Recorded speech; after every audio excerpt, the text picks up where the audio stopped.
大家好，现在我在四川凉山木里藏族自治县鄂亚纳西族乡。那么刚刚我们飞无人机呢，在这个一个巨大的石头上面看到有房子啊，我非常的好奇，准备上去探访一下。这个下方呢有一条河流啊，特别的清澈。然后要去到他们那里呢，就是从这里这个吊桥啊，铁索吊桥，然后上去，大概就是到这个位置啊，我们上去探访一下。就是从这个吊桥走过去。我说实话，这个吊桥走起来有点摇摇欲坠的感觉，而且抖动特别大。那么我感觉这个吊桥呢，也应该就是他们上边这家人啊，就出来的一个通道。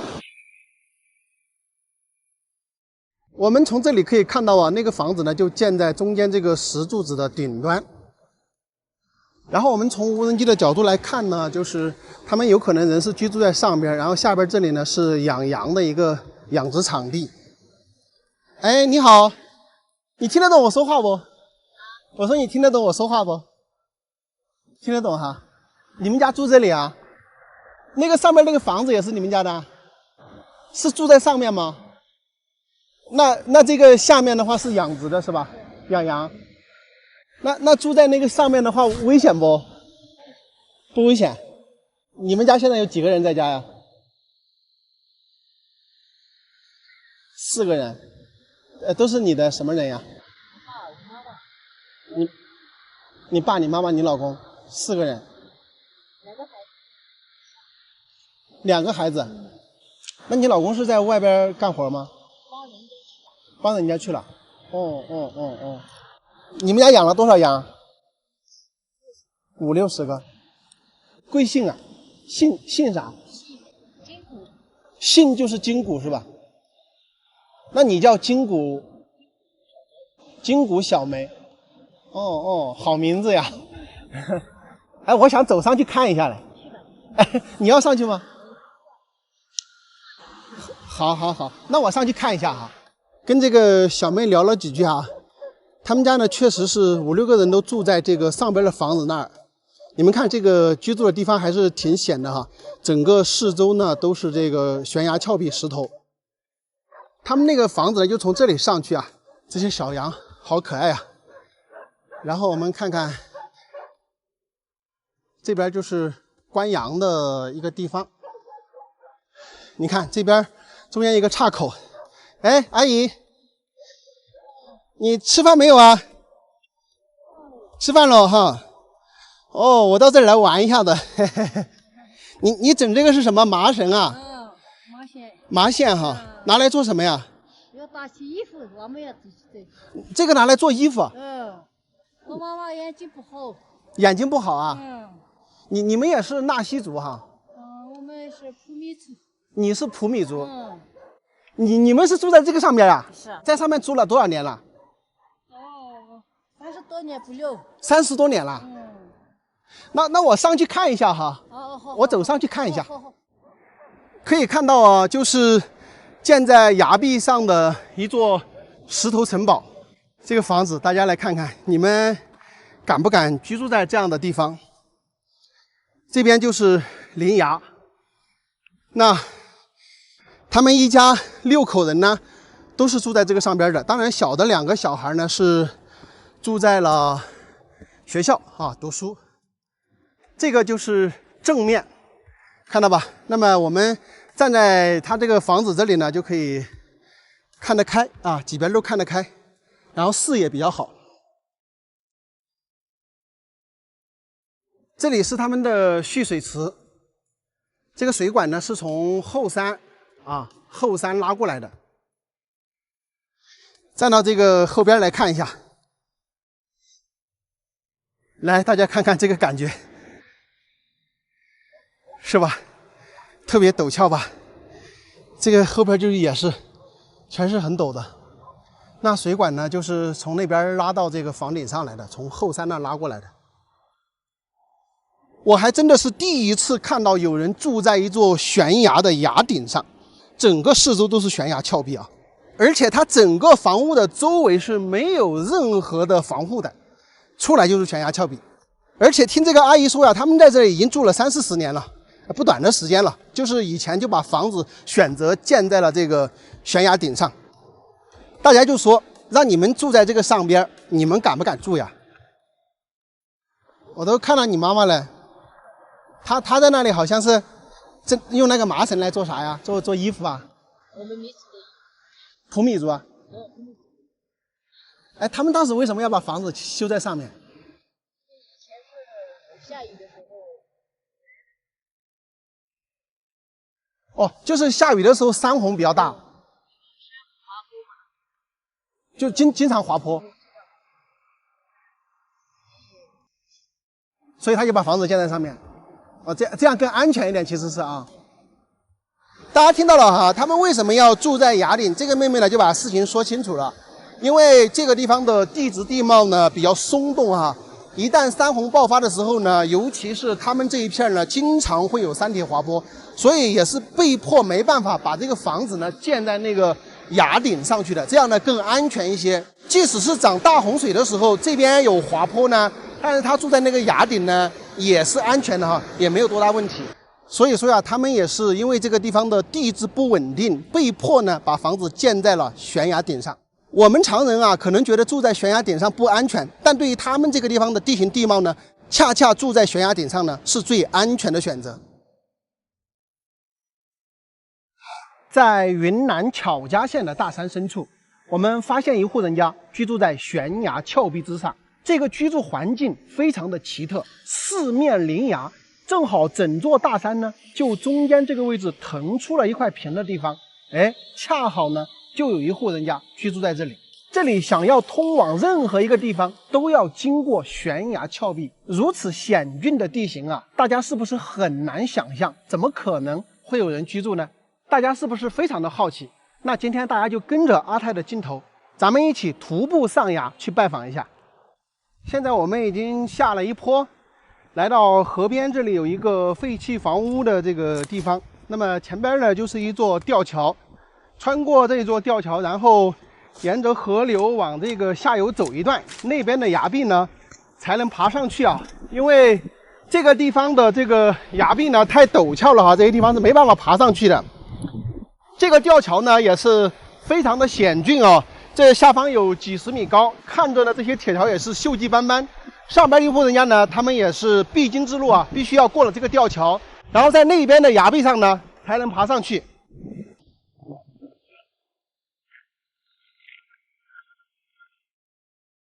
春暖花开的时节，这些树木呢已经开始在发出嫩芽。清澈的河流，这个峡谷下边的风景呢也是非常的美，河水呢也是绿油油的，特别的漂亮。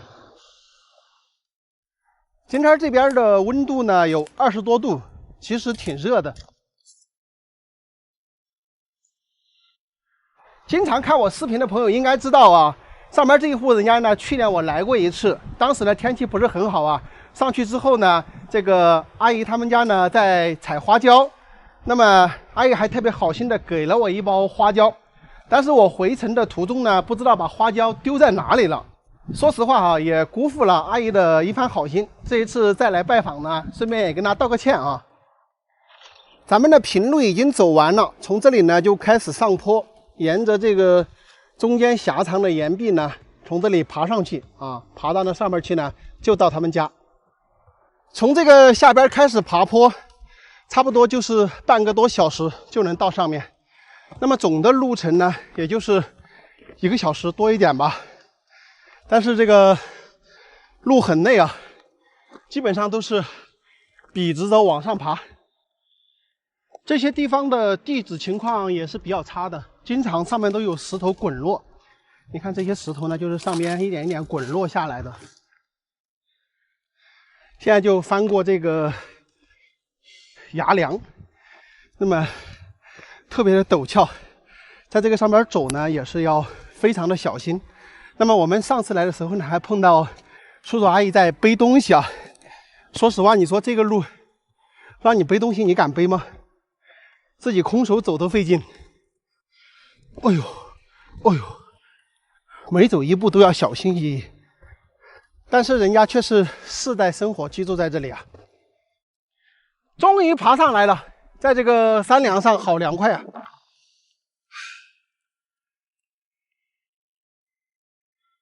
这些土地里面呢，就是阿姨他们家种的花椒，现在呢还是一些干枝丫，还没开始发芽，所以看着呢也有点这个光秃秃的。大家可以看一下我是怎么过来的，车子呢是停在那里，因为这下边有一家人在办丧事，那么步行过来呢，在这个小村子这里有一条小道下来到河沟，在那个地方呢过了吊桥，顺着河往下游走。走到这边这里呢，然后顺着这个崖壁爬上来，这个就是我的行进路线啊。整个的耗时1个多小时。从咱们的航拍镜头来看的话，非常的陡峭啊。当走到中间这一片地方的时候呢，其实也还好啊，这一片还是比较平的。其实居住在他们这里呢，这个视野还是不错的。看看，这个就是住在这里看到整个对面的一个视野，还关着门的嘞。我，哎呦，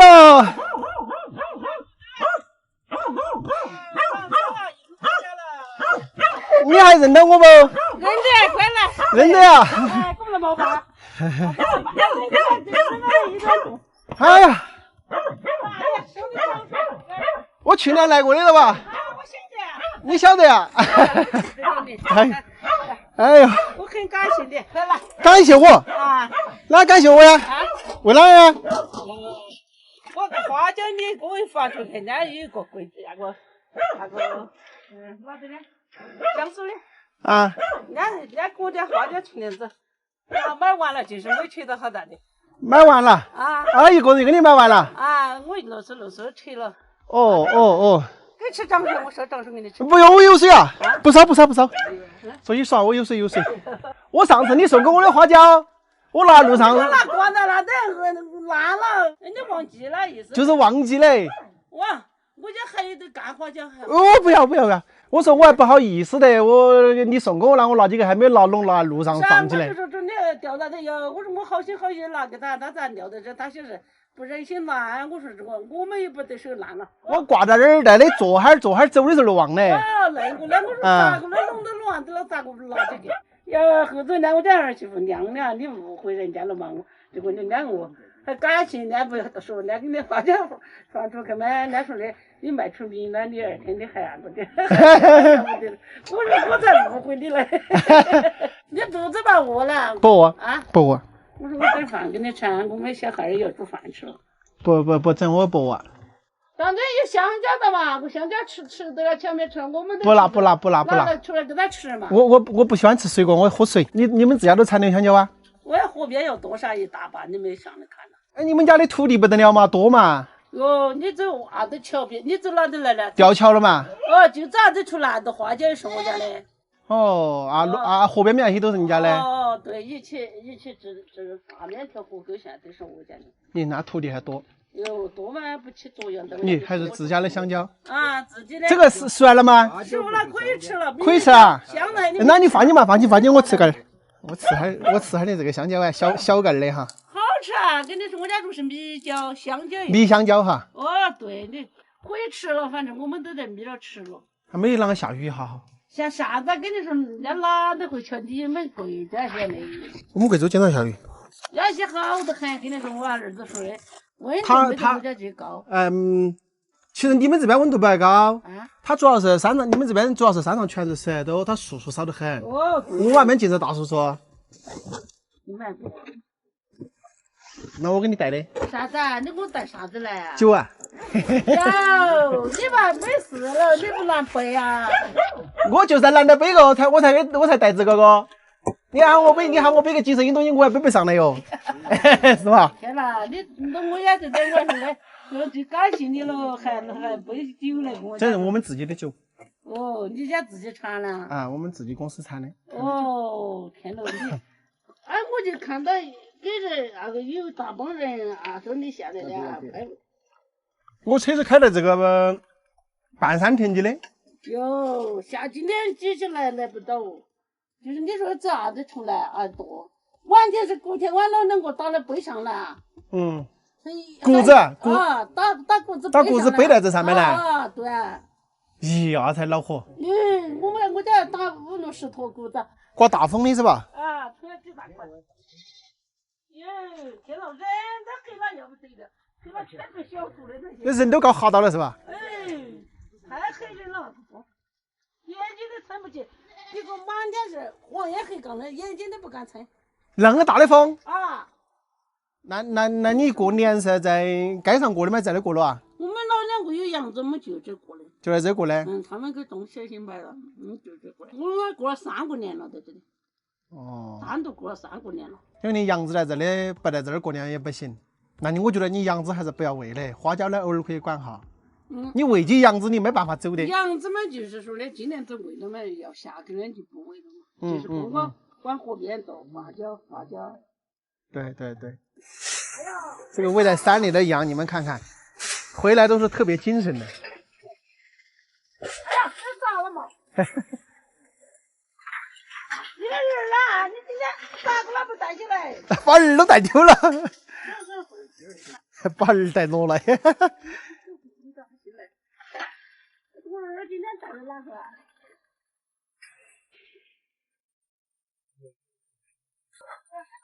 我都准备走了，不走啊？不走，我走乔家去。我不耍了，我吃了的。我们不吃了，我走了。我不要，不背，我不背，我懒得背。我走了，娘走了。我不等了，走了。我懒得背，不要，走了，不拿下来，我走了。我已经下到半山腰了，朋友们，果不其然哈，上一次阿姨送我的花椒我丢在了半山腰，然后我就猜到她下山的时候肯定会看得到，因为就放路边。那她下山的时候看到这一袋花椒已经烂了，然后她确实有一点点误会啊，她觉得我可能是不好意思要她的，又或者说是我看不起那点花椒，然后放在边上的。其实呢，当时我就是应该坐在哪里休息啊，把花椒挂在树上，然后走的时候呢就忘记了。走到山下去呢，我也不可能再回城来找啊，因为真的是爬山太累了，所以说呢就直接走了。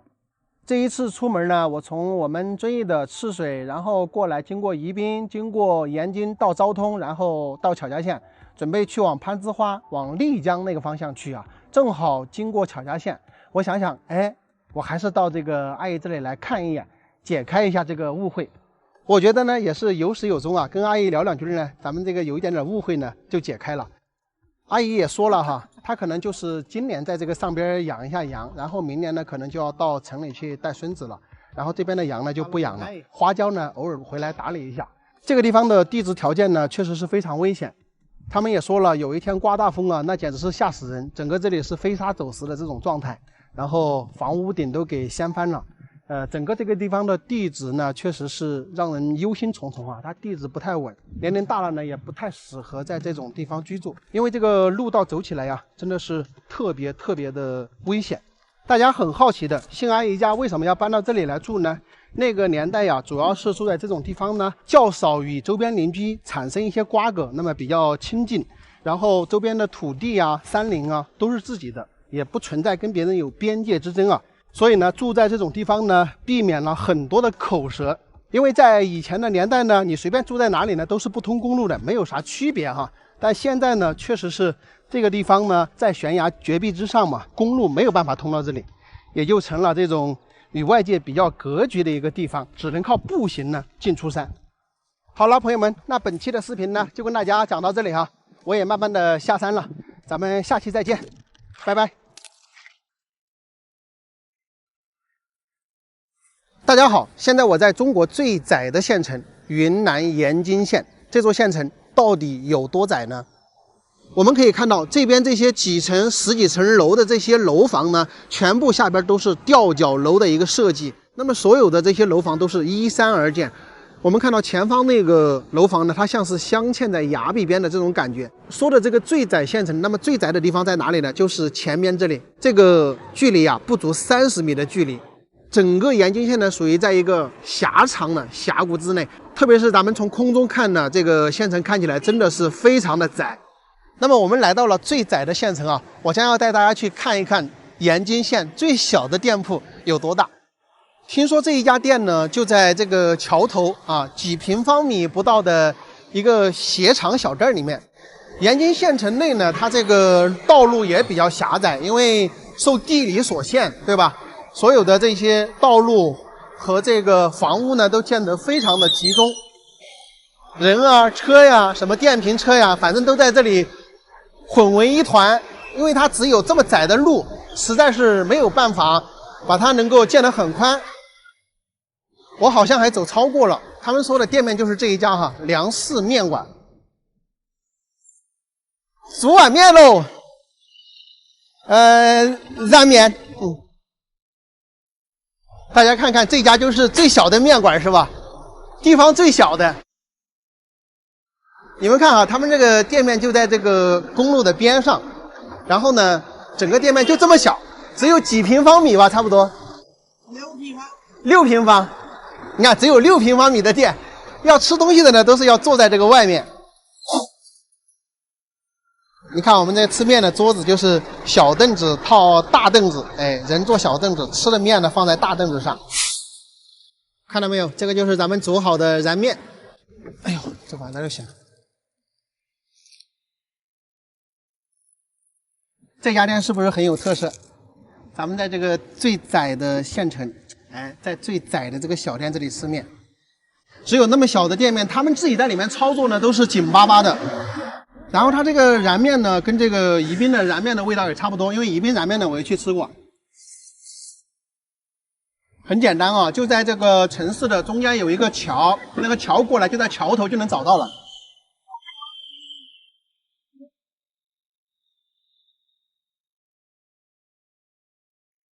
大家可以看一下盐津的街道，非常的窄，然后这个房子也建得非常密。啊，都是靠崖而建。你看这个路，两个车错车都比较难，而且它这个呢也不是主通行道。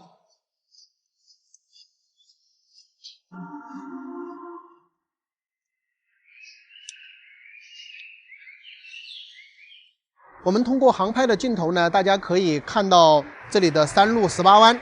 因为盐津两边呢都是这种悬崖峭壁嘛，所以山上呢也都有居住人，下方呢就是盐津的老县城。那我们镜头歪过来，这边看到山上有一些楼房的建筑呢，这个地方呢就是盐津准备建设的这个新城。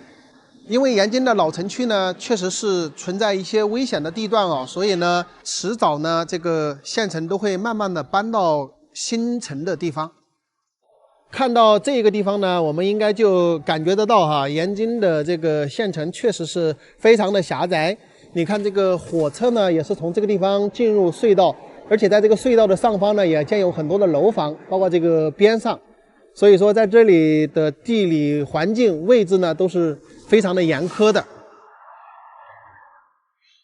这边呢，就是关河之上的一座吊桥，叫新村大桥。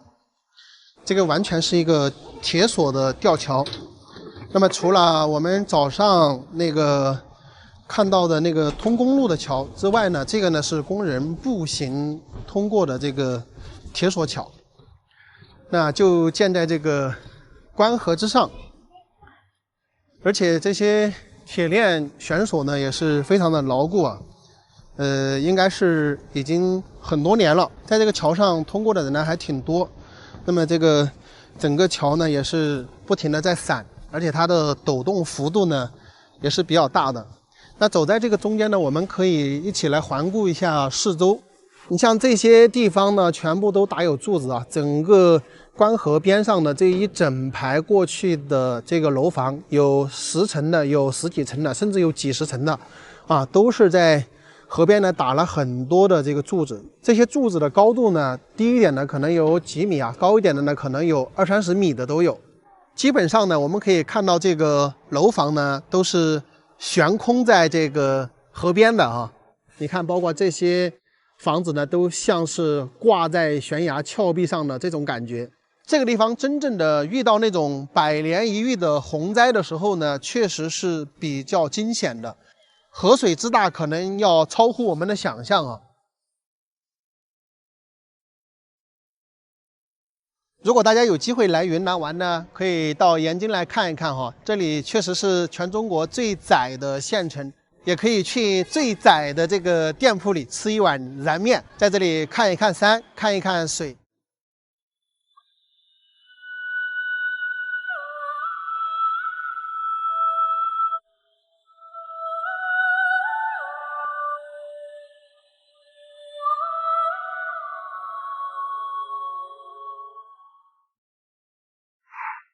在四川宜宾发现了多达几十处的悬棺墓葬群，据说这些悬棺是一个古老而神秘的民族博人所放。这个民族呢，已经消失在历史的长河之中。那么古代博人他为何要历尽千辛万苦把棺材放在这悬崖峭壁之上？而博人这个古老的民族又是如何消失的呢？大家好，现在我在四川宜宾珙县的落表乡。古代的丧葬模式啊，分为火葬、土葬、水葬、洞葬，甚至有塔葬、天葬等等等等。但是最为奇特呢，还是悬棺葬。就像我身后这些古博人的悬棺放在这个悬崖峭壁之上，这里就是被称为千年未解之谜的宜宾博人悬棺。他们被放置在这里，距今最早可达2000年。这些棺木自上而下排列的整齐有序，最高处距离地面可达100米。这么高的高度，在1000年前尚不发达的年代，人们攀登上去都非常困难，更不要说要把一口几百斤重的棺木放上去。那么这些棺木里面到底葬的是谁，又是怎么放上去的呢？为何又要采取这么奇特的丧葬方式？首先呀，这些棺材里的主人啊是博人这个民族，在我们中国历史上是一个既不知来历也不知去向的神秘古老民族。他们的祖先最早可以追溯到距今2500年前。据史料记载，西周时期他们还参与了武王伐纣的牧野之战，建立功勋。从那个时候开始呢，就在四川宜宾一带建立了自己的伯侯国。他们在这里生活近2000多年的时间，然后突然间就消失了。我们今天看到的悬棺，就是博人曾经在历史长河中存在过的证明。我们可以看到，大多数的悬棺呢，都是在悬崖峭壁上打孔，然后把这个棺材呢放置在这些木架之上。但是也有一些悬棺呢，它是直接把这个悬崖峭壁抠出像悬棺这么大的一个空间，把悬棺放在里边的。这两种呢，有着截然不同的这种方式。像这种直接抠出一个悬棺的位置放进去的这种呢，可能放1000年甚至10000年的它都有可能存在。但是我们可以看到，打木桩的这些悬棺呢，有一些早就掉下来了，现在呢只是看到的一少部分啊。那这两种不同的方式，是不是也能够分辨得出来哪个的身份地位更高一些呢？这里呢就是悬棺葬比较集中的地方，大家可以看到我的头顶上这里啊，有很多的木桩打在悬崖峭壁上，包括那些棺材呢，就是悬空的放在那些木桩上边。像我头顶这里的话，还有一个非常奇特的这种形式，就是它整个上边呢是一个大岩石的盖板，然后这个悬棺呢是放在这个盖板的下方呢。我都不知道这上边这个悬棺啊，它在远古时代的时候它是如何去施工的。那么远古时期的博人为何要用匪夷所思的悬棺葬，既耗时又费力呢？相传呀，有一个传说，说在三国时期啊，诸葛亮南征平定滇黔的途中呢，遇到了博人的阻挡。传言博人善于飞檐走壁，能征善战，在悬崖峭壁之间来回穿梭呀，如履平地，不好对付。诸葛亮知道对付博人只能智取，不能力敌。通晓天文地理的诸葛亮，当时看到博人啊正在经受旱灾，于是心生一计，他就放话说，博人之所以遭受旱灾呀，是因为祖坟的风水不好。这风水不好呢，就会使得正气不彰，灾祸频发。如果要解决眼前的旱灾问题啊，需要将祖坟迁葬至高处的悬崖上，采天地之灵气，受日月之精华。这样做不仅能够让眼前的旱灾得以解决，还能确保博人后世顺利，世代富足。博人一听啊，信以为真，觉得眼前的旱灾问题啊才是迫在眉睫，于是就放弃了对诸葛亮的阻挡，转而将大量的人力财力运用到了祖先的悬棺葬上。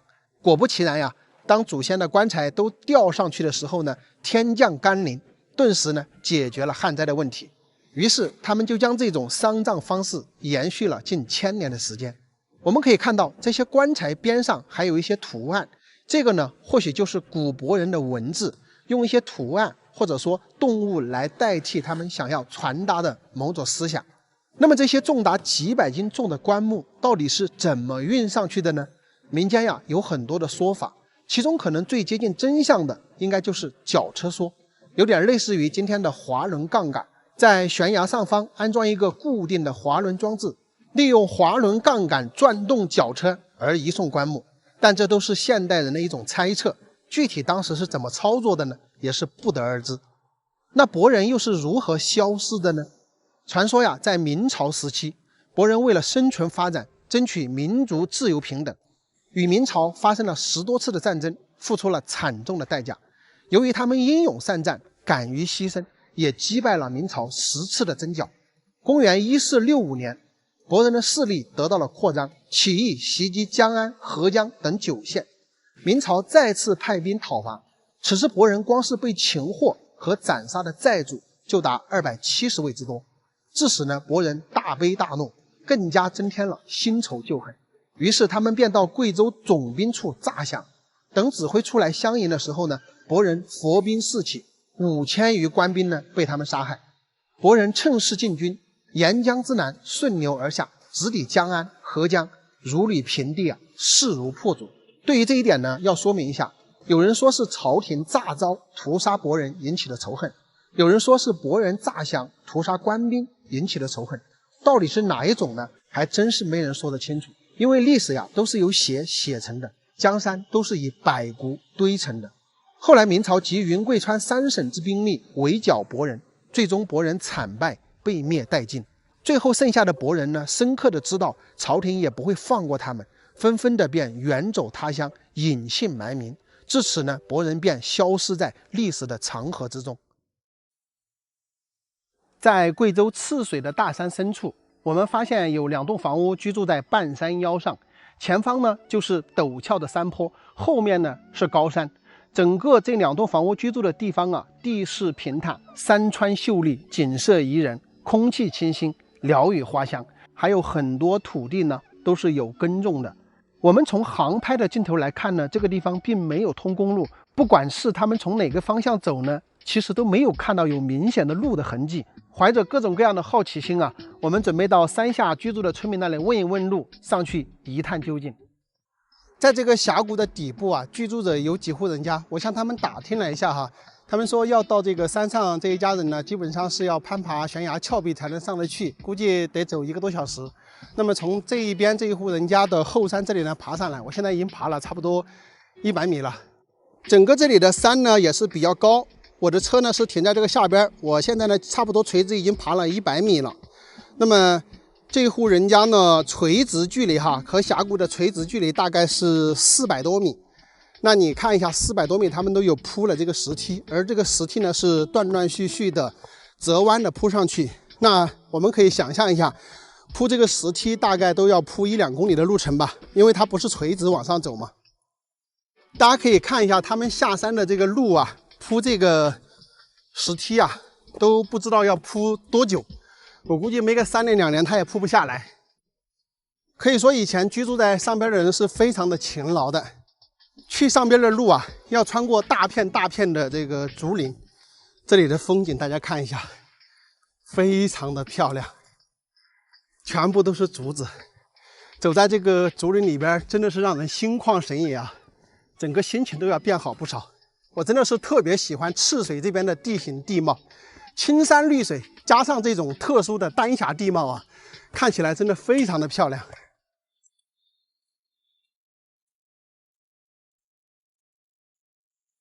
全是爬这个石梯，其实爬山爬石梯是最累的。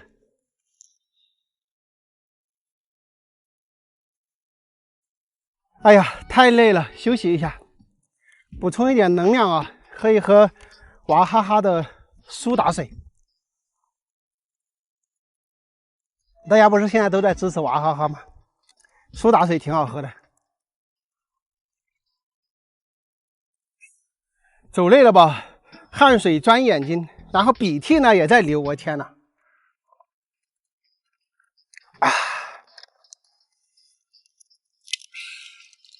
唉，稍歇片刻，继续走。穿过这一片树林啊，咱们应该马上就要到了。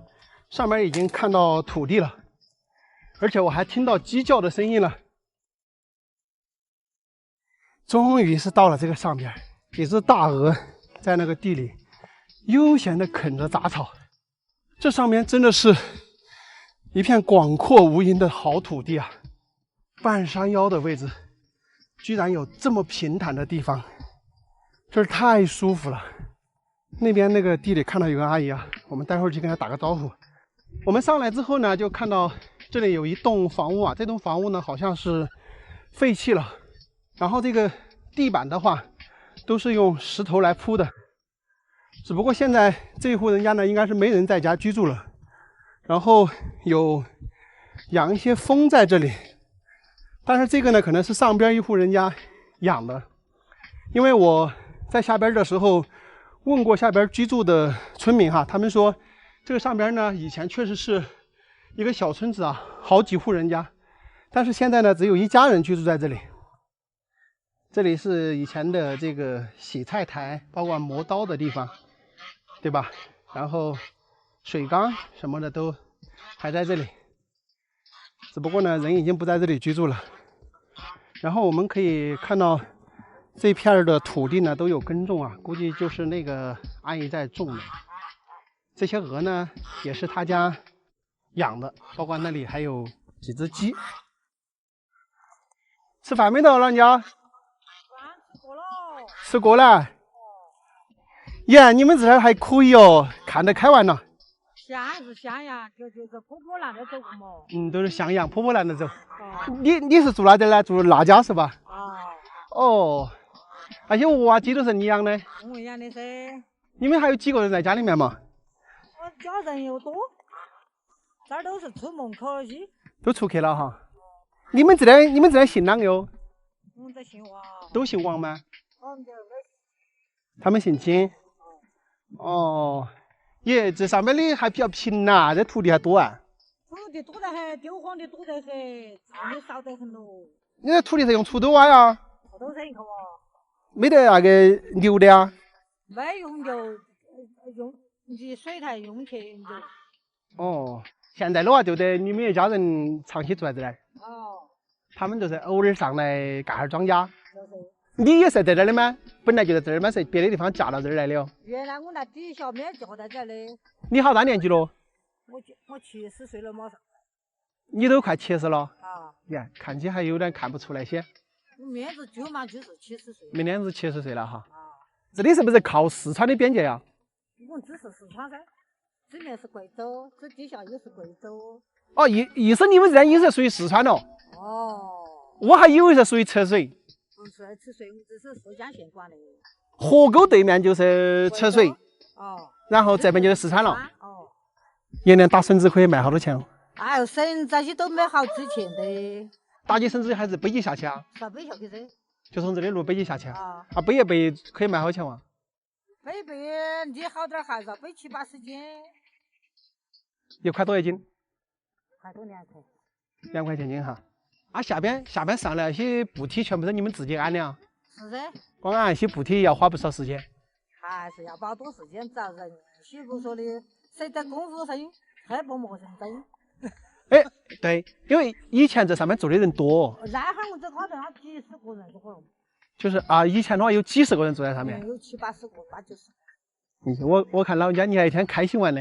啊，这还这个年代不开心干嘛？有吃的有穿的，穿的这会儿就说。是的。吃饱就是咯。是的，现在是真是吃喝不愁哈。哦。啊，不像以前那个，还有时候饭都不得吃的。真的，这会儿嘛就买吃，也不喊人买吃，买3个30、40斤比你要吃多些机会。对对对，你应该没有经历过饿饭年代吧？我们从没经过嘛。哦，2、3岁可能。是噻，2、3岁、30岁、50岁。你记得呀？从记不到嘛，你看我55年生的，从不遇到嘛。哦，对，4、5岁哈。哦。当过你干活儿没咯？喊工资让人啥子嘛，甩甩的。甩甩的。哦，要干活儿干一干的。咦，这几个道哦。你那整你老汉嘛？整营汇川区你晓得不？咋不着？你肯定不晓得。没走过哈。看好多木料哦。哎。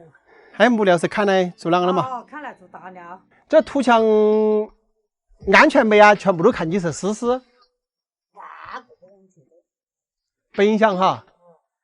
一年卖桌子可以卖好钱哦523一吨了嘛。你们一年可以卖好多吨啊？我们至少是公路不通过，那都是帮人砍。帮人家砍好几天啊？像往些都是要挣100-200块钱天嘛。你都可以挣100-200块钱。我们不在些，别传统叫什么？哦。我们这都按照工资啊，喂点牲口子，猪啊些喂点。我有猪都喂得有哈。还是喂猪些。你家几个小孩啊？我2个小孩啊，儿子儿媳妇对门的有30个。30个哈。一大家人。你觉得农村矮点吗？城市矮点哦？哎，我们这边人没知识的就在农村好，从过海，我管个儿就煮点炖米吃，煮点菜随便给开班可以吃了。城头去你二没横点的，你家我们关起整说嘛，随便出去买根葱头上面都要钱了嘛。是。我山上过去，想给煮点就煮点，想给捞2根菜来煮稀饭就煮稀饭的。还自由自在的哈。也不担心有钱用的，反正家里有吃的。不就是钱些嘛，多用，没得不用嘛，只有菜吃。那过年的话，他们都是回来过年吗？晓得。我还过年噻。过年的时候都是过年那几天都是在家里。还是热闹。热闹。可能过了年初几就走了哈。就是。那你种庄稼要肥料不呀？要买的不多，买的不多。下面背起上来也懒得背哦。买过100-200斤肥料，背到多回事嘛。一会背50斤。这2个猪还可以，你看起肥完的2个小嘴儿。俺大姐买的。你好像也喂了不少蜂子嘛？有鸡腿。鸡腿啊。对，这上面大多数都是蓝嘴哈。蓝嘴、赤嘴、八嘴都有。这种就是蓝嘴噻。那蓝嘴长得大根家呀。这家土地收了都不大的。你去年喂3-4个猪卖没得？我花上卖车，我都要去广州老板去去买。广州老板来买几去？那在上面倒工就转身来买就来撒盘就可以。等于你们小的在广东打工。然后对那边的朋友他要这边的肉哈，你跟他喂起他来盘起去。你这个还卖得远呐，你的猪还。啥小？我带你有2瓶酒送给你。不。我们贵州的酒。不要送我。客气。要不得。我们自家公司的酒。那我不打扰你了，你要干活了，我怕要打扰你干活了。我反正是耍。我慢慢的走起下去。要得。还有。抓也抓住要得哦。咦，有啷个要不得？那我走了，娘。你们这儿是喊娘娘吗？喊啷嘛？喊娘娘可以。是喊娘娘哈。那我走了，你慢慢的忙哦，我不打扰你干活儿。这个上边的环境啊，真的是非常的不错，几山都看得很开。然后他们这边的这些人家呢，他都是住在这个相当于一个山梁的位置。然后呢，所有的这些土地也都是非常的平坦，水源也是不缺的。所以这个上边以前居住在这种地方是非常舒服的。这个地方呢，目前就只看到了2栋房屋。那么那个阿姨呢，她是住在上边那一栋，这一栋房屋呢是没有人居住了。那阿姨说呢，这个房子的位置以前还建有一个纸厂，当然这个要追溯到50-60年前了。那现在呢是没有了。大家知道我们用的这个纸巾啊，你们可以看一下那个包装上啊，要么就是用竹浆，要么就是用木浆啊，就是2种原料来制作的。最远古的时候做纸呢，就是用竹子来做的。这个地方整个视野是非常开阔的，除了后山是靠山之外，另外的几边全部都是可以看很远很远。我们从阿姨这里了解到呢，整个这个上边原先呢有70-80个人居住，只是现在交通不便呢，全部都搬走了，只有他们一家呢还留在这里居住。因为这里上下山只能走我上来的这条路，所以说呢，这个运送物资非常的艰难，其他人呢都搬走了。未来呢，我们也可以断言，很多东一家西一户的村庄呢，将来会不复存在，只有那种超大的村庄呢，才有可能保留下来。像上边这么漂亮的地方，大家喜欢吗？你们可以在视频下方留言评论哈。今天的视频呢就到这里，咱们下期再见，拜拜。朋友们，大家好，现在我在湖北恩施的陆苑坪。陆苑坪这个村庄啊，也是全中国到现在为止唯一还没有通公路的村庄。它为什么没有通公路呢？我给你们看一下这里的地形，你们就明白了。大家可以看一下，现在呢我是站在悬崖边上的。那么这个下边呢，就是陆苑坪，整个陆苑坪村庄啊，就是在一个巨大的天坑之内，周围呢全部是这种700-800米高的悬崖峭壁，把这个村庄围困在里面。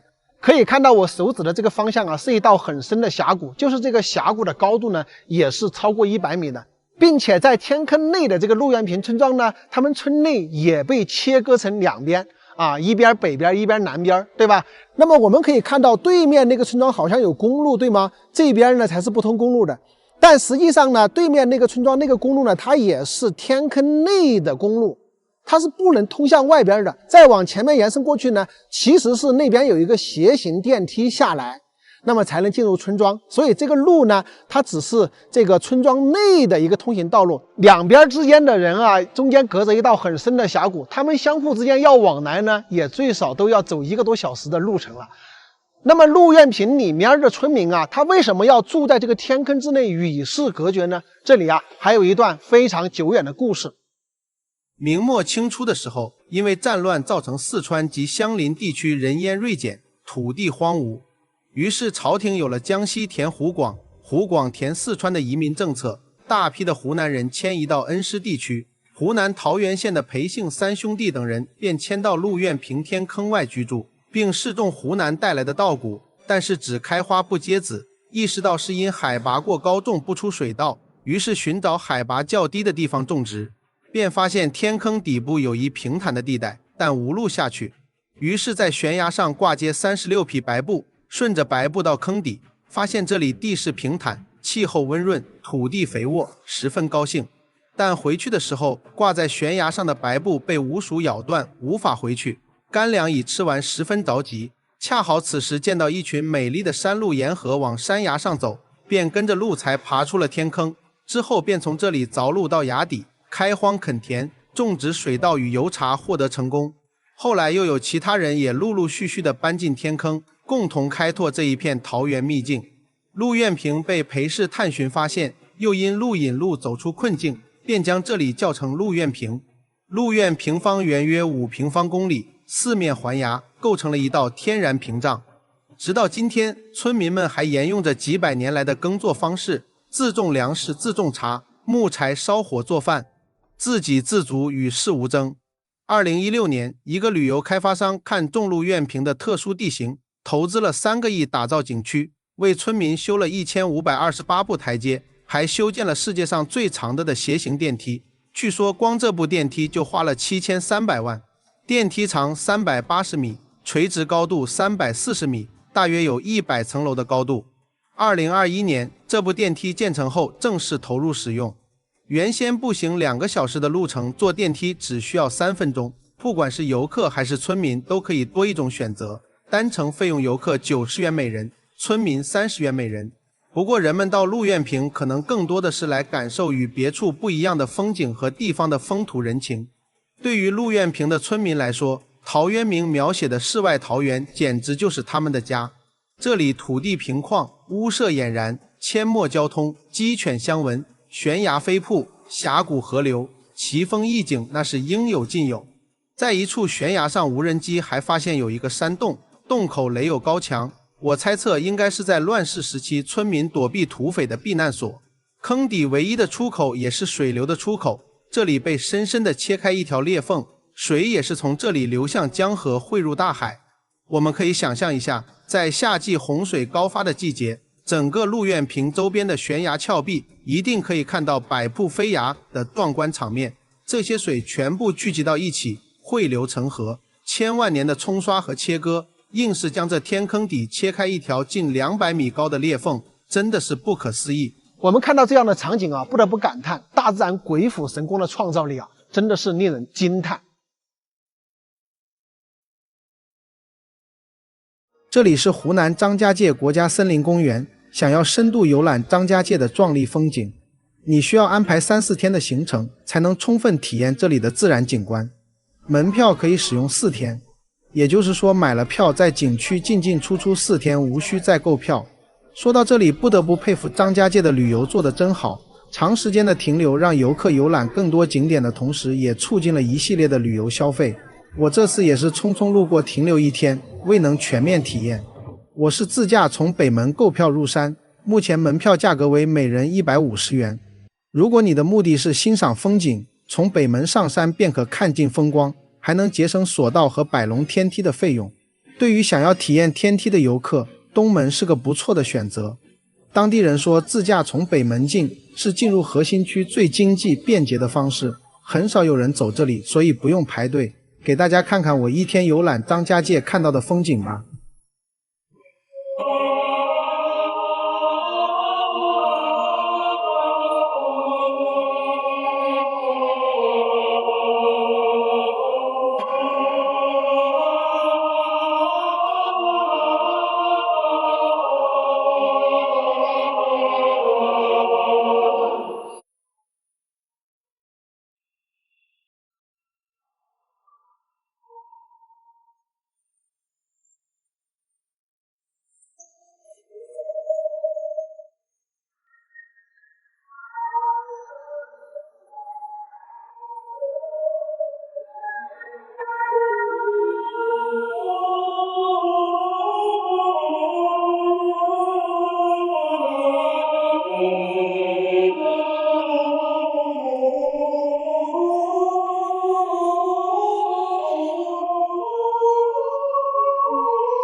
朋友们，大家好！现在我在老家的大山里啊，今天没事带你们去山谷里边看一独栋的房屋。这个房屋呢，就坐落在小河边上啊，可惜呢，已经没有人居住了，但是环境非常漂亮。我们去看一看，大家喜不喜欢这样的环境啊？这边呢是一个山谷的这种形态，那么我们现在已经隐约的可以看到房屋的位置了。边上这里呢，就是一条小河，这里真的是山清水秀啊。非常的美，那么河流呢就围绕着房屋边上，特别的漂亮哈。你看，我们要进入到这一户人家呢，我们这里还得过这个小河，河水也是非常的清澈。那基本上去到他们这里呢，就是顺河而上啊，离这个公路并不远啊，步行上来呢大概就是10分钟左右。我们可以看到这里有好几大块的这个土地啊。那么像这些土地呢，都是可以种植水稻的。你们是不是有那种感觉，这地方可能以前居住的人是比较富裕的，是吧？这个房屋大家看着的感觉是什么？是不是非常的舒服，非常的宁静？就坐在这个小河边，我们过来看看。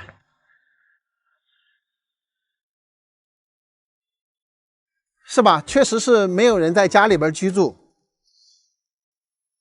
不过门口呢挺干净的，然后门呢也是上锁的。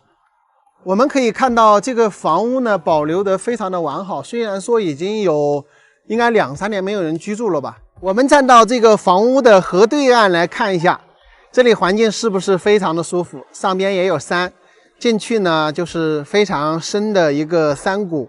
然后走进去应该有好几公里都是没有人烟的，那么只有这里呢有他们这一栋房屋在这里，门前呢就是河流，对吧？如果说这个水位稍微再多一点的时候，看起来真的是非常的舒服。我们要洗个菜呀什么的，都可以直接在河边洗，用水非常的方便哈。虽然说夏季的时候会涨一些大一点的洪水，但是也不会影响到安全哈。最多的时候呢，就涨到这个院坝这个位置吧。我记得历史以来差不多就到那个位置，整个房屋是没有被淹过的，所以相对来说也是安全。那么这个地方呢，它的海拔大概是500-600，有很多朋友啊觉得这个夏季的时候避暑呢一定要到高山，其实不是的啊。如果在这种山谷地带、河边的时候呢，这种400-500-600的海拔呢也是非常凉快的。为什么呢？它这个水流不断的在流动呢，其实是带有这种河风的。所以说夏季居住在这种山谷啊，通风效果比较好的地方呢，其实也是非常凉快的。有很多人可能不太了解这个概念啊，在我们贵州呢，这种500-600的海拔跟1200-1300以上的海拔呢，它的天气差异是很大的。大多数情况下，高山呢都会有毛毛细雨，但是在这种低海拔的地方呢，其实是没有雨的。如果说你要论1年4季都居住的比较舒服的话，还是500-600的海拔更适合一些。朋友们感受一下哈，夏天的时候坐在这个河边，吹着河风，那是多么惬意的一件事情。听着这个溪水潺潺的这个声音，对吧？然后很多的烦恼啊都是烟消云散。整个画面看起来呢也是非常的原生态啊。我们进来呢也看到边上这些土地呢有耕种啊，但是这些呢都是山上的人下来种的，他们自己呢已经没有种了。其实在这个房屋的后山呢，这些以前也是有房屋的，只不过呢全部搬迁走了之后呢，可能房屋就倒塌了，只有这里这一栋房屋呢可能保留的比较完好。像这样的地方呢，其实1年4季住着都是让人觉得非常舒服的。包括现在是冬天，你们看整个山上的这个绿植呢也是非常的多，居住在这里啊，真的有那种隐居般的田园生活的感觉哈。我们可以稍微养一点鸡仔自己吃，河边的话我们可以养点鱼，是吧？自己想吃的话就到河里去捞鱼来吃就可以了，很方便。我们要种点地种点菜的话，这个周边也有大面积的土地，也都能实现。所以这个地方应该是满足了很多朋友对于这种田园乡村生活向往的这种场地啊。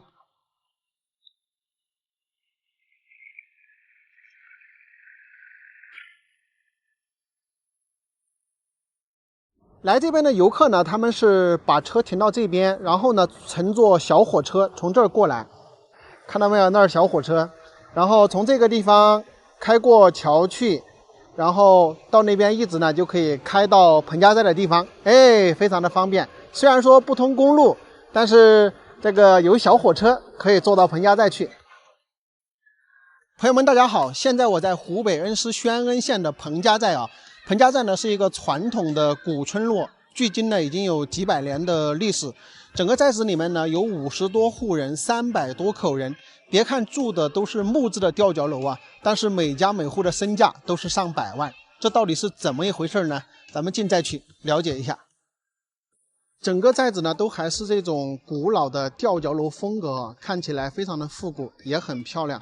然后前边那儿呢有一栋吊桥，这栋吊桥呢也是以前彭家寨的村民出去的唯一的路线，因为整个这里呢是3面环山，1面环水。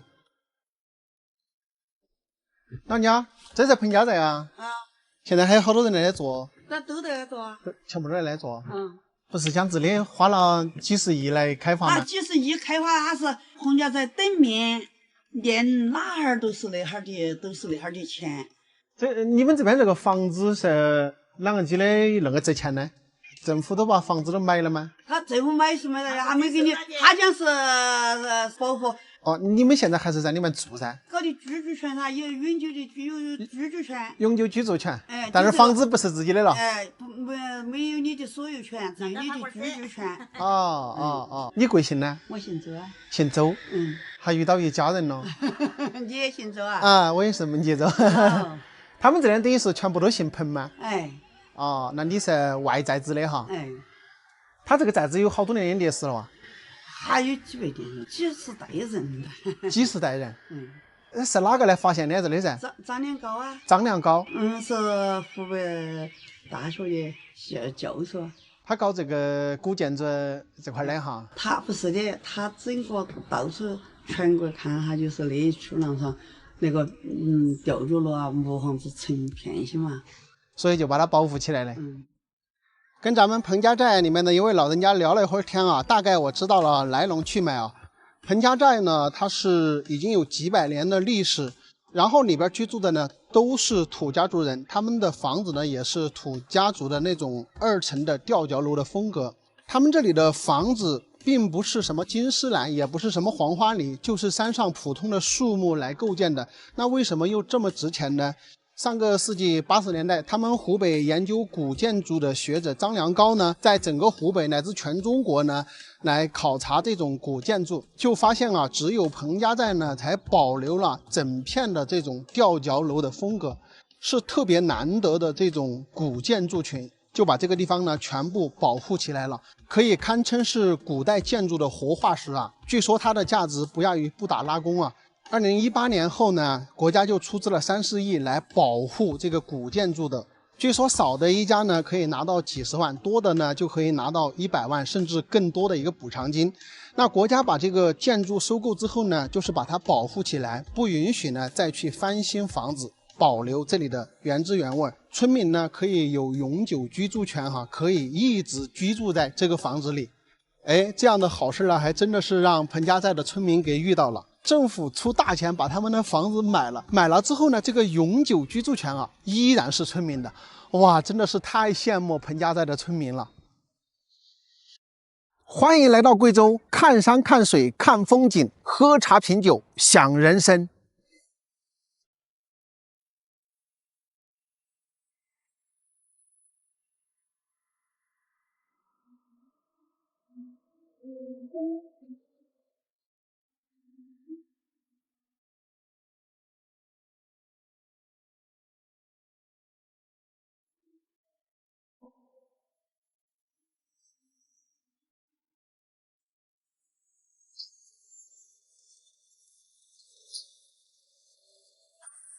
Time is the currency of your life.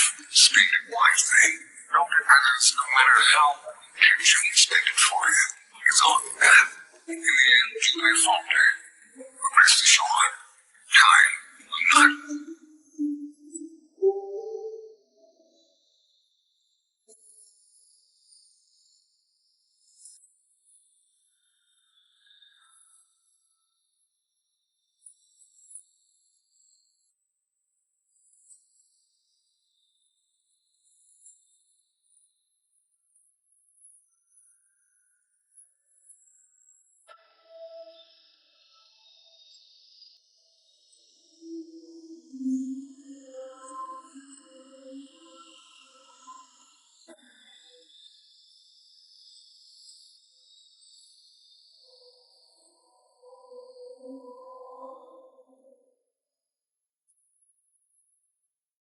朋友们，大家好！现在我在重庆巫溪县的南阴大峡谷啊，看一下我身后这个云海，太美了，太壮观了哈！今天早上真的是运气超级好。这边有一个村庄，是四面都是崖壁的，非常美的一个村庄。那上一次我来的时候呢，我是到了那个南阴天路那里，但是对面这里呢没有来哈，所以今天呢我就专门到对面这里来看一下。可以看一下进入这个村庄的这个公路呢，全是崖壁公路。而且现在这个云海的位置啊，正好在公路的边缘，整个这条公路看起来就像云端的这个挂壁公路一样，非常的壮观。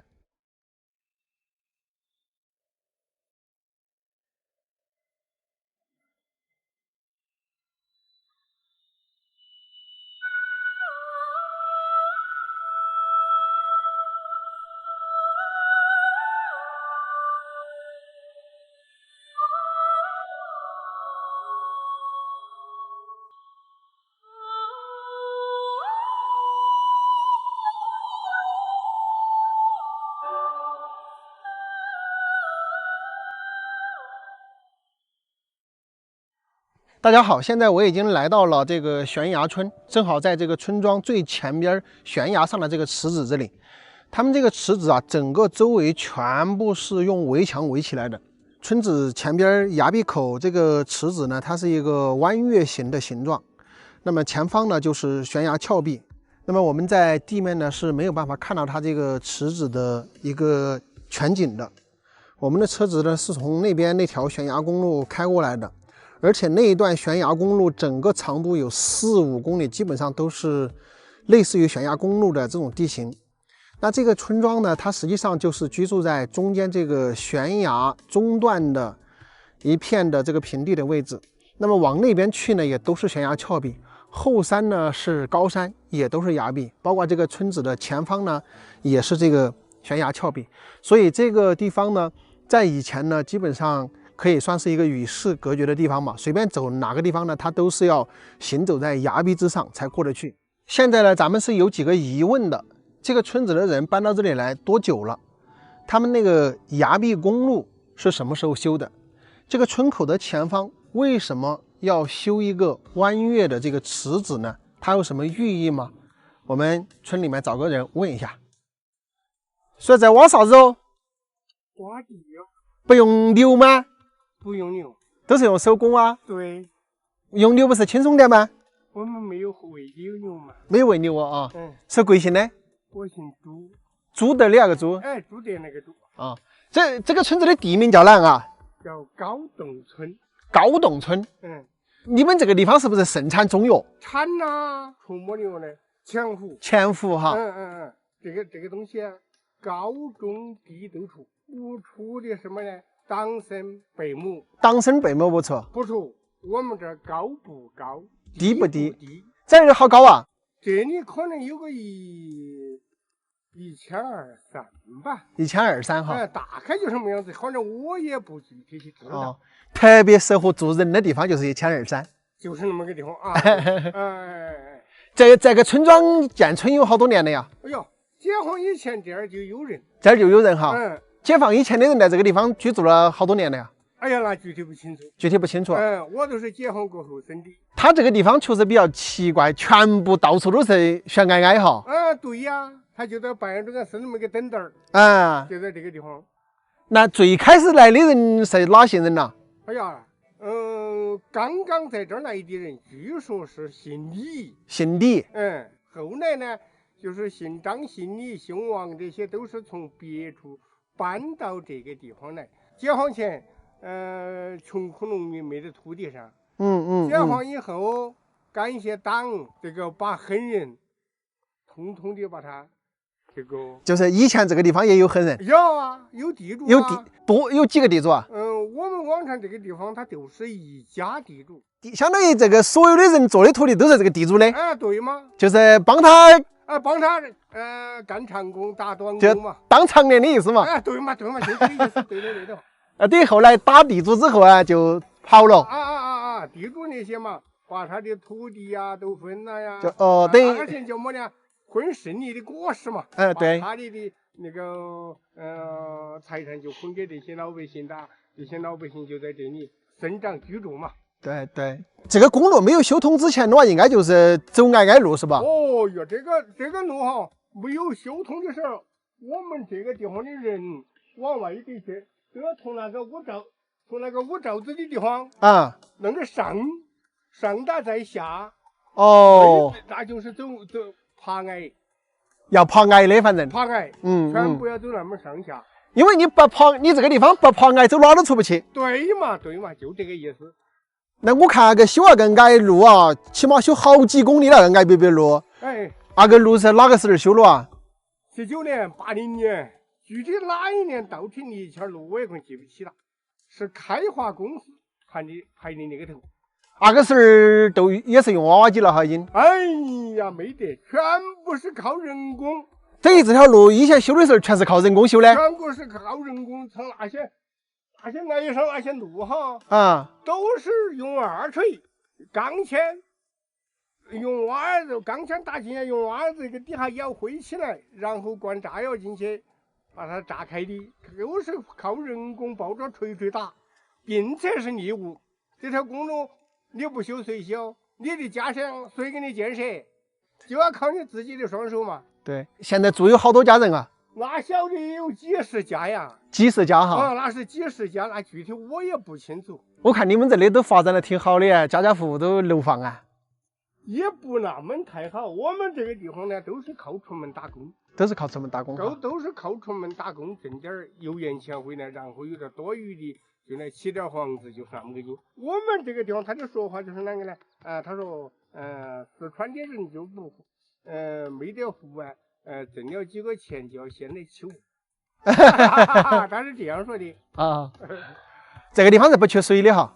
这个地方啊，原来是最缺水，原来就靠那些山上，打个沟沟那个来水，就像那个像个剪刀似的那个叉叉里头哈，那个地方，就有一股水。我们这个村高上现在有2个社，都是吃那个里头的水，这么把它捡到这儿。现在共产党的政策好啊，现在都是弄管子把它捡到这儿来，打个池子就那么吃。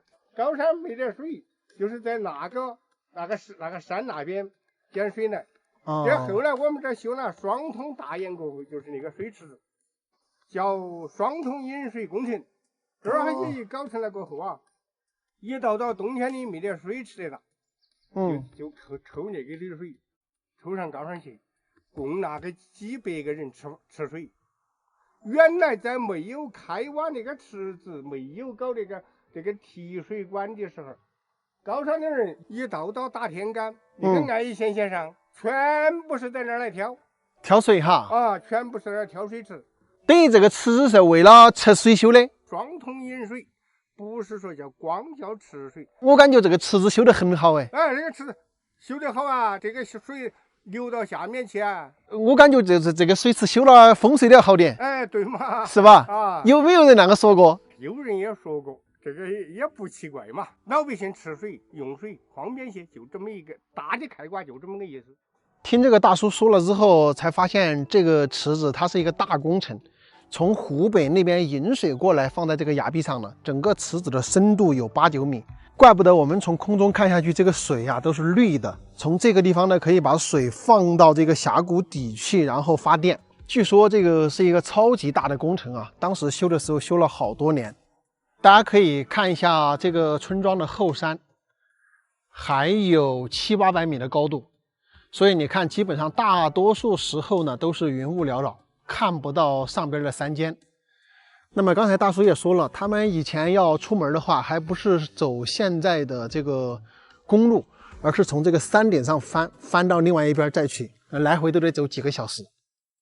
看到这个地形呢，我的猜测也差不多是对的。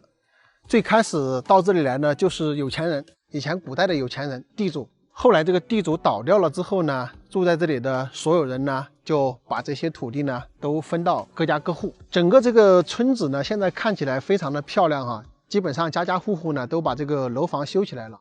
前方这个池子啊，真的是点睛之笔啊！你想一下，整个村子的下边是悬崖峭壁啊，然后正好这个村口的位置呢，修建这么一个水池。就把整个村子呢都盘活了的这种感觉哈。这个地方啊，整个视野非常的开阔，环境也非常的好。它的海拔呢大概是1200，也非常适合夏季在这里避暑。在这个地方啊，我觉得1年最少有2/3的时间你是可以看到云海的。所以说呢，大家夏季避暑的话，其实可以到这里来看一看的啊。等于以前这片住200多人。全部走完了，走完喽。在四川万源市的大山里，我们发现有一户人家居住在大山之巅，方圆几公里呢都是没有人烟。这个地形啊，真的是非常的特别，山形呢也生得非常好看啊。这户人家的周边呢，这些土地啊，看着有翻动的痕迹，到底是什么样的人还留居在这大山之巅呢？咱们今天就去一探究竟。朋友们，大家好！现在我在四川达州的大山里啊，你们看到我身后的这些群山，就知道我在山巅的位置。车子呢是开来停到这下边这户人家的，我已经爬了一段的山了。今天呢要带大家到这个山上去探访一户隐居在大山之中的人家。从这里步行过去啊，还得走3、4公里，我的天！然后去那户人家的途中呢，这个半山这里呢也还有一家人住在这里的。这边这些呢都是种的土地，也种的这个玉米哈。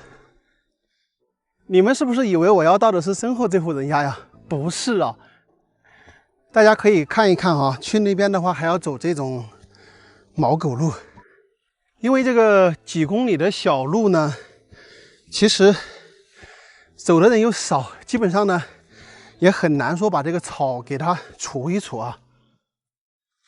大家可以从空中看一看我此次行进的路线。我们的车呢是停在这个小山脚下的这户人家这里，然后呢顺着这个地方上去，经过这一户人家，然后再到这一户人家的后山这个半山腰有一条路呢，横跨好几座山，一直往前走。我用卫星地图测量了一下哈，从这个停车的地方到这户人家居住的位置呢，直线距离就有2公里。所以大家可以想象一下，我走这个山道的话，应该是要长很多的。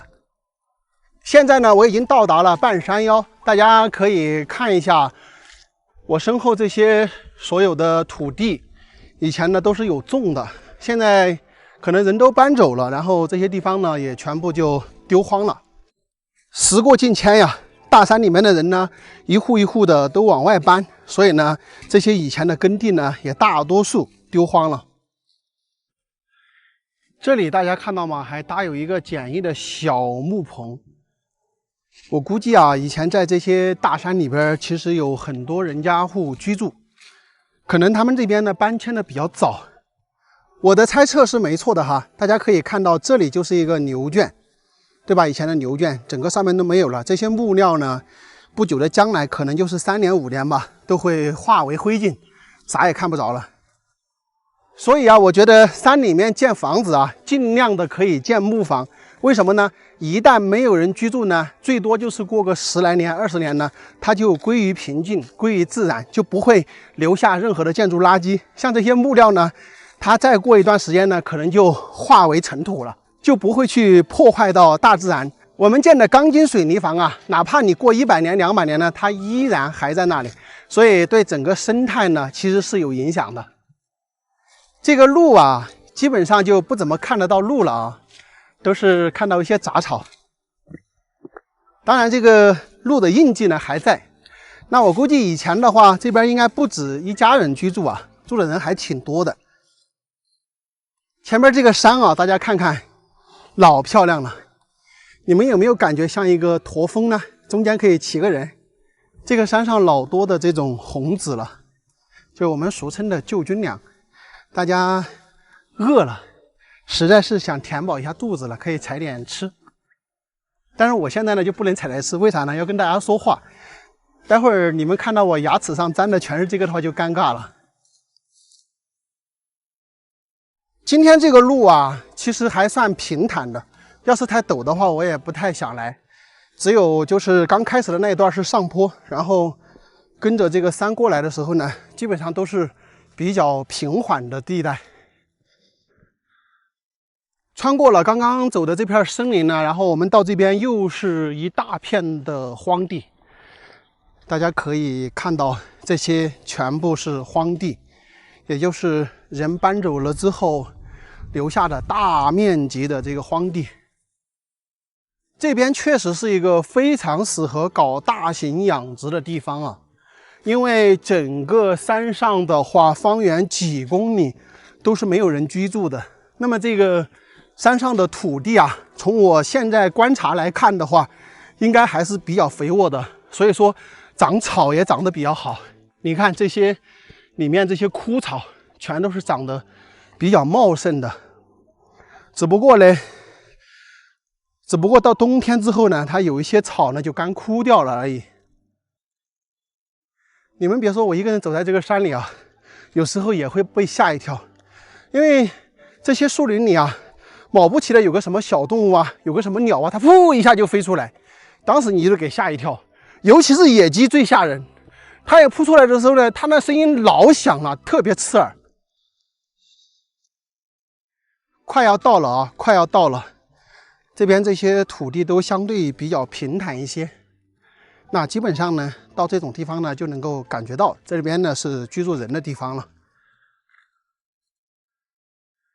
哇，这个地方的环境太好了，大家看一下，这些土地都是很肥沃的，山形也特别好看，然后树也长得比较粗大，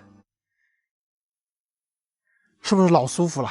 这种地方特别适合搞养殖啊！我的天呐，太美的一个地方了。大家可以看一下这边这么大的这个土地面积，以前肯定是不止一家人的，对吧？以前在这个地方应该是一个小村主，啊，不止一家人。前面咱们已经看到房子了，马上我们就见分晓这里以前的一个状况啊。走了个把小时，终于是走到这里了。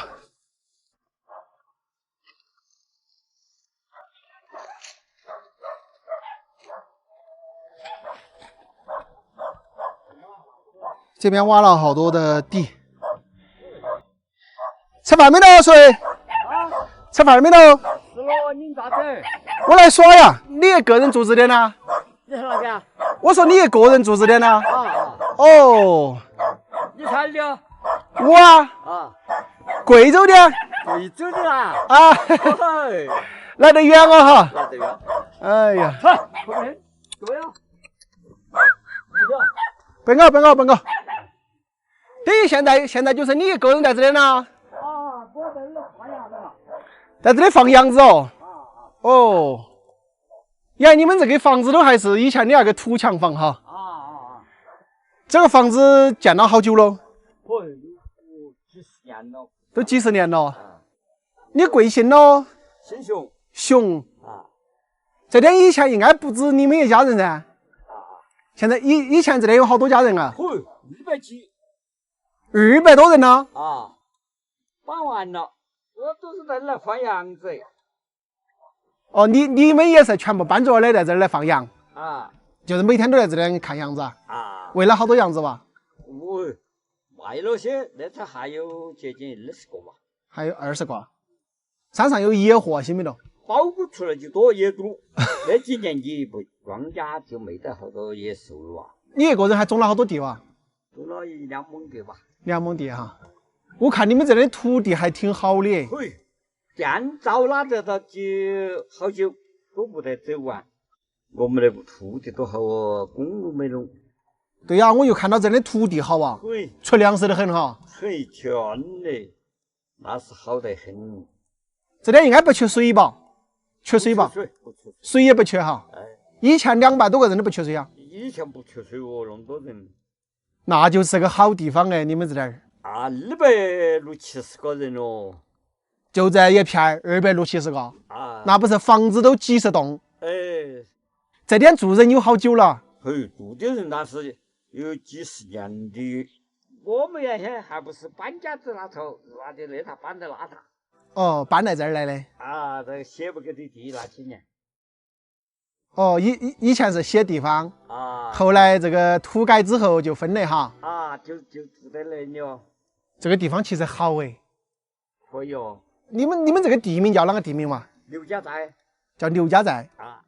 那几年姓刘的，他在这坐不稳了，他跟着拉脚的走哦。姓刘他爬得稳寨子啊，那个姓名跟他这地方走哦。熊他大寨子就大得住噻。哦，对，姓熊的在寨子上就住得着。哎，这是你们那年纪大的人摘出来的哈。哎。51年，那你现在70几啦？75了。你75啦？哎。你应该多养点羊子噻。要卖哟，你要养又要卖。嗯。哎，你光养不卖，那你等于零咯。小的就是不让我做了。你几个小了吧？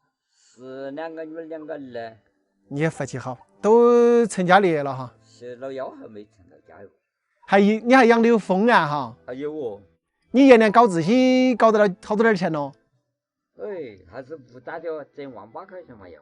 挣18000块钱？应该不止。你想下去，你个人没得土地，没得啥子，你去咋子？有个鸡都没啷子。嗯。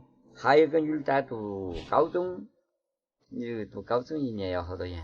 你还有个女儿在读高中？哎。你不是70几了？我那个在的那个女儿读高中，是我那兄弟们儿生下来就是了，他就让我带去的，等于生下来我就带去的哦。等于是你们死了的，他在生小的时候的。然后兄弟呢？兄弟他滚那时候还在脚的也搬下去的哦。哦，怪不得我说你70多了呀，然后还有个10几岁的姑娘。我个人呢有3个安在家了，都有几个小孩了。你个人4个，然后打兄弟家这个姑娘1个，5个哈。等于现在他的所有事情都是你管是吧？是吧？你晓得那个读高中1年要好多钱？要不少钱哦。在哪里读高中啊？在万阳。万阳哈。对，高级了。后年要毕业了。后年要毕业了哈。那你的弟儿他不管咯？他管啥子？就是我们国负担了，他啥不管了。他1年800钱都不跟他拿过来。你有兄弟？对。那他还是喊你伯伯吗？还是喊你爸爸呀？是哦。还是喊爸爸是吧？是吧？不是喊伯伯。你心挺好的，看你就是一个特别善良的那种人。你可能转路上你还是有名堂。走乡村旅游，积累一些有趣的事情。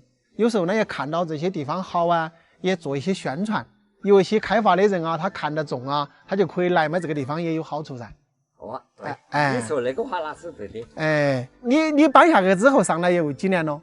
有30年了，搬到济源哈。你也能在这上面赚的钱够你的小的个姑娘花不？那不够。不够哈。他哥哥，他细哥哥要补助他点儿。你这个夏天的话，草应该好得不得了。对，这他们说的牛，他们都是草，硬是真的啊。我看这个土地，我都晓得出东西的很。你喜欢年轻，那你还有阳光的呢。农村生长的，这地方适不适合生存，土地好不好，地方好不好，大概是有点数的。对的。你看你们家这个位置做的挺好的啊，正好坐在最上边哈。基本上都很少有人来哈。他来抓走那个。是，来就是走路。原先几十栋家房子，现在房子都看不到，就在你这有2栋。全部都倒了哈。打进拆完了，成了爬了哎。拆完了之后，这个林也长起来就看不到了哈。他自己一起来就冇完了。3个队就你一个人在这儿了，现在。大家可以看一下啊，这个地方啊，环境真的没得说。这个后边的这一个山脉啊，看起来特别好看，尤其这个位置，我就说了，这个位置感觉看起来像一个驼峰一样。这个叔叔他们家就住在这里，他这位置挺好的，然后视野非常的开阔。这个地方有一个岔口对出去，对面呢正好对的那个山板吧，你看左边的山高一点，右边的山稍微矮一点啊。他这个说实话，这个地理位置挺好的哟。这是我们贵州的酒啊，茅台镇的酒，贵州。这个是天麻，天麻呀。你拿去做啥？你拿来吃噻，炖乌鸡嘛，矮得很。特别你这乌鸡拿来炖，矮得很。所以这样真不好意思哦。有哪个不好意思哦？有哪个不好意思？让我走了哈。好，拜拜。